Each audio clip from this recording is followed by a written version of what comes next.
Hey there, welcome back to our channel. We're super excited you're here with us. So you've probably heard of karma, right? It's that cool idea that whatever vibes you send out into the universe totally boomerangs back to you. Like, if you're spreading kindness, you're likely to get kindness in return. How awesome is that? But have you heard of divine karma? It's like karma, but with a twist that involves a higher power keeping track of everything we do. It's like karma, but with a super cool twist. Imagine this. There's a higher power keeping an eye on everything, right? It really adds some spice to the usual cause and effect vibe we know. Isn't that just wild? Divine karma is such a fascinating concept, right? It suggests that the results of our actions aren't just random happenings, they're actually guided by some higher power. Picture it like a cosmic scoreboard, where a spiritual judge is keeping track of everything we do. When you lend a hand to a friend or share some kindness, those good vibes are said to bounce right back to you. It's all about your intentions, you know? Good intentions really do lead to good outcomes, and it feels like the universe is cheering you on. Ever noticed how when you do something nice, it often comes back to you in unexpected ways? It's like a beautiful cycle of positivity.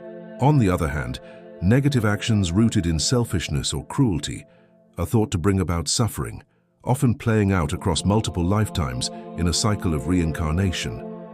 So, what are the key aspects that make divine karma a unique and compelling idea?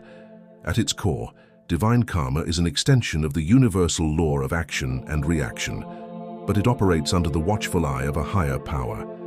This divine oversight ensures that the cosmic ledger is always balanced.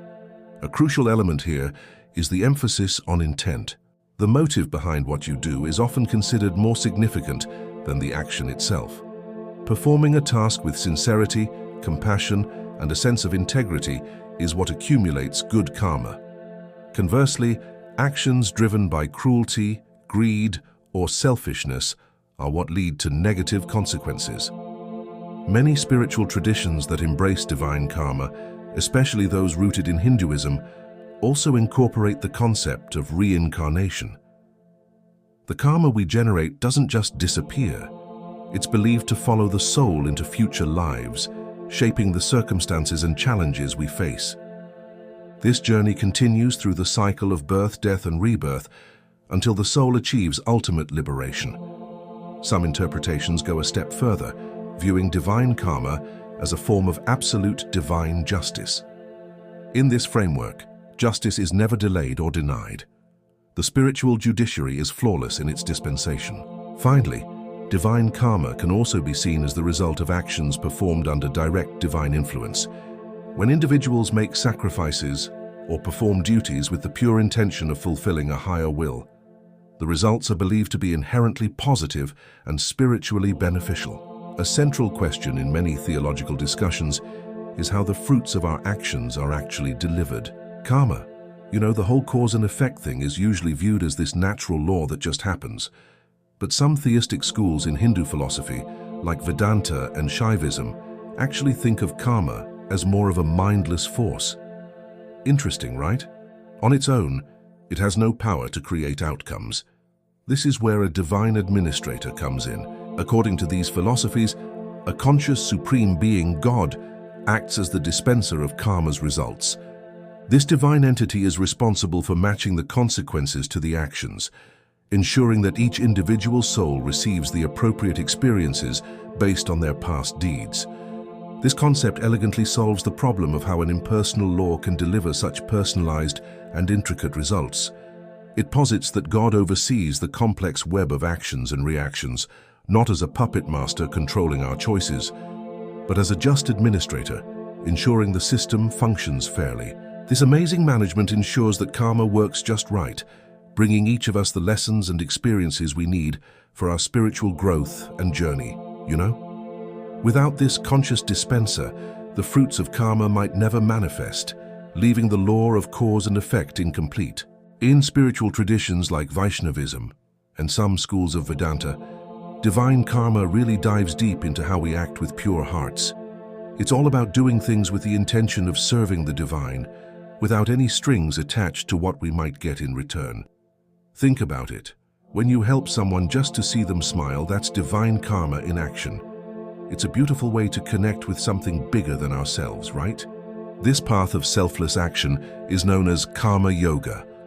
The goal of karma yoga isn't to accumulate good karma for a better future life, but rather to transcend the cycle of karma altogether. By dedicating every action to a higher power and detaching from the outcomes, living in the world doesn't mean getting tangled up in it, right? It's all about turning those daily routines into something meaningful that helps us grow spiritually. Think about it. When you stop clinging to negative relationships or toxic patterns, you create space for new, positive experiences to flow in. It's a refreshing way to live, like clearing out a cluttered closet. You make room for growth and transformation, and that's where true freedom lies. So, how liberating does that sound? Selfless generosity leads to abundance. A person who consistently and generously gives to charity, even when they have little, finds themselves in a situation where they receive unexpected financial support or opportunities when they most need it. This is seen as the divine system ensuring that a giving heart is rewarded. Kindness to strangers is reciprocated. Someone who regularly goes out of their way to help others, such as offering a seat on a crowded train to an exhausted person or helping a neighbor in need, discovers that when they are in a difficult spot, strangers appear to help them in turn. Honoring sacred beings' elders. In one account, a spiritual leader built a high-quality barn for a beloved cow, seen as a sacred being. Afterward, unexpected donations and money poured in, which was attributed to honoring the sacred. This approach reframes work and duty not as a means to an end, but as a form of worship and a spiritual practice in itself. Living in the world doesn't mean getting tangled up in it, right? It's all about turning those daily routines into something meaningful that helps us grow spiritually. One of the coolest things about divine karma is how it dives into that age-old question. Why is there so much evil and suffering in the world? It really gets you thinking, doesn't it? Like, why do good people have to go through tough times while some not-so-great folks seem to just skate by? It's such a head-scratcher, right? You know, think about it. How often do we see someone kind-hearted getting dealt a rough hand while a selfish person seems to thrive? It makes you wonder if there's a bigger picture at play. Maybe karma isn't just about this life.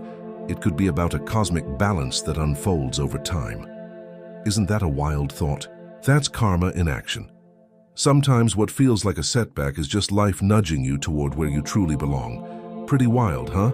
Embrace those lessons and remember, every twist and turn helps shape the bigger picture. Karma versus dharma. From this perspective, God isn't the one dishing out suffering. Instead, he's like a fair referee, ensuring that the cosmic rules are followed and justice is served. Think about it. When we face tough times, it's not because God is punishing us. It's more like a cosmic balance, right? Every action has a reaction, and sometimes we just need to learn from our experiences. Divine justice is about growth and understanding, helping us to become better versions of ourselves. It's a chance to reflect on our choices and make things right. When we talk about Dharma, we're not just thinking about ourselves. It's about understanding that we're all connected. It encourages us to act with kindness and compassion towards others. Imagine making choices that not only benefit you, but also uplift those around you.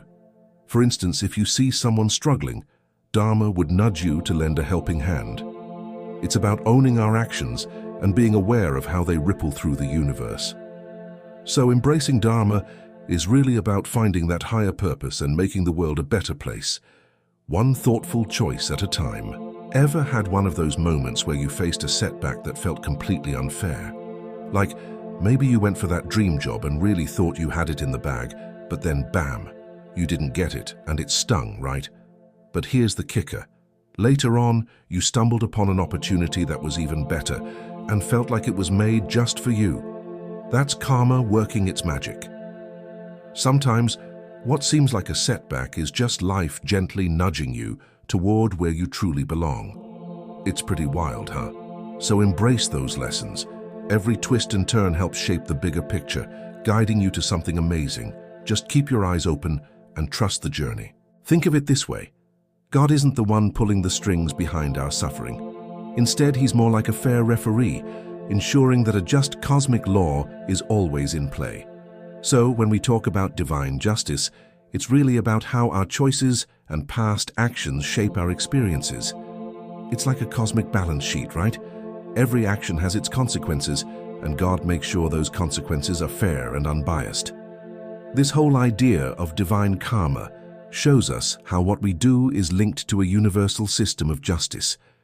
It's all about guiding our souls toward growth or freedom, helping us learn from our mistakes and become better versions of ourselves. Pretty powerful stuff, don't you think? The divine being ensures the fair and precise distribution of consequences, free from any bias or partiality. This framework really gives us a solid way to make sense of life's ups and downs. It suggests that every single experience, whether it's a moment of pure joy or a tough lesson learned, is actually tied to our past choices and has a special role in our soul's journey. Isn't that empowering? It's like a gentle reminder that we're the ones in the driver's seat of our own lives, shaping our destiny through our thoughts, feelings, and actions.